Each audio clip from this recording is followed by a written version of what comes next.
This week we are talking about Pillar 2 in our 5 pillars of building a bridge in your witness. Last week we talked about treating Mormons with genuine love and respect. Pastor Cares shared a really great story about a woman who expressed care and concern. Do you want to recap that? Right. It's one of our people who are witnessing to LDS missionaries, and she had built a relationship with a sister missionary, and so she wanted to share her concern after a while about, her eternal destiny, outer darkness.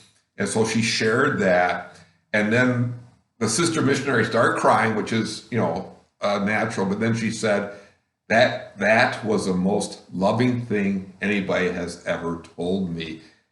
That's pretty incredible response, right? Right. But it does illustrate that when you really sincerely see somebody as a victim, they sense that. And even if you have to share some hard truths, they realize that you're doing that in love, and it ties in with our second pillar. All right. Yeah. And what is our second pillar? Our second pillar is, treat Mormons with genuine love and respect. And unfortunately, it seems like it should be a no-brainer, right. But unfortunately, it's something that many Christians struggle with.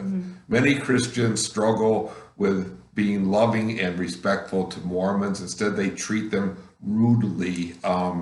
We talked to a lot of Mormons and a lot of ex-Mormons, and together they said that, if they were ex-Mormon or they're Mormon now, many Christians will come off treating them with ridicule and just anger.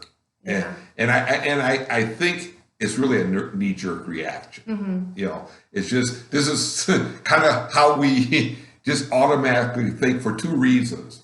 I think one reason is because, from a Christian perspective, many of their teachings are pretty exotic. And we sit there and say, well, how can anybody believe something like that? You probably all maybe said it, or at least heard a fellow Christian say something like that. And if you think about that, if you say that to a LDS person, a Mormon, of course, it will come off poorly. Right. So the one thing is that ridicule because of their exotic beliefs.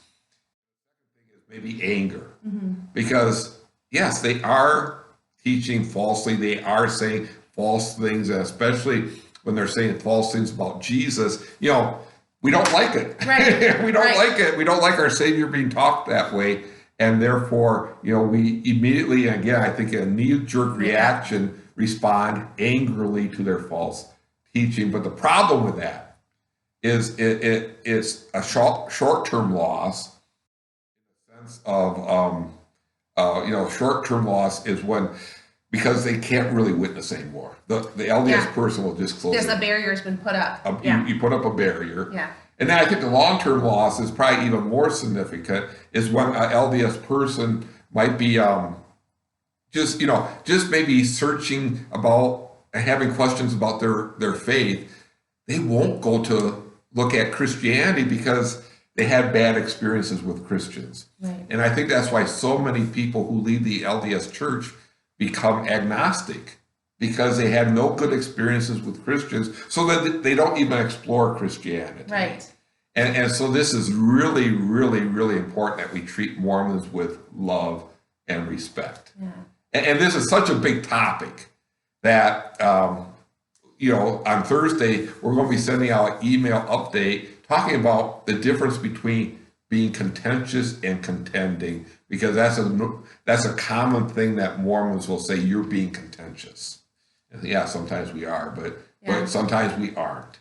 And then on the blog this weekend, I want to give 3 keys to good listening, because one of the best ways to show somebody that we respect them is by listening. Listening attentively. Which I think probably we all struggle with. Right. I mean, some people really have the gift of listening, but for most of us, it doesn't come easily. Yeah, and a lot of times, especially in a witnessing situation, we're already thinking what we need to say ahead of time. And so we're not listening to what they say. Yeah, that's a good point. So we're going to talk about that and give you some tips on how to be a good listener. Okay. So thank you. So as you can see, the first 2 pillars really go hand in hand. Next week, we'll share the 3rd pillar. Right.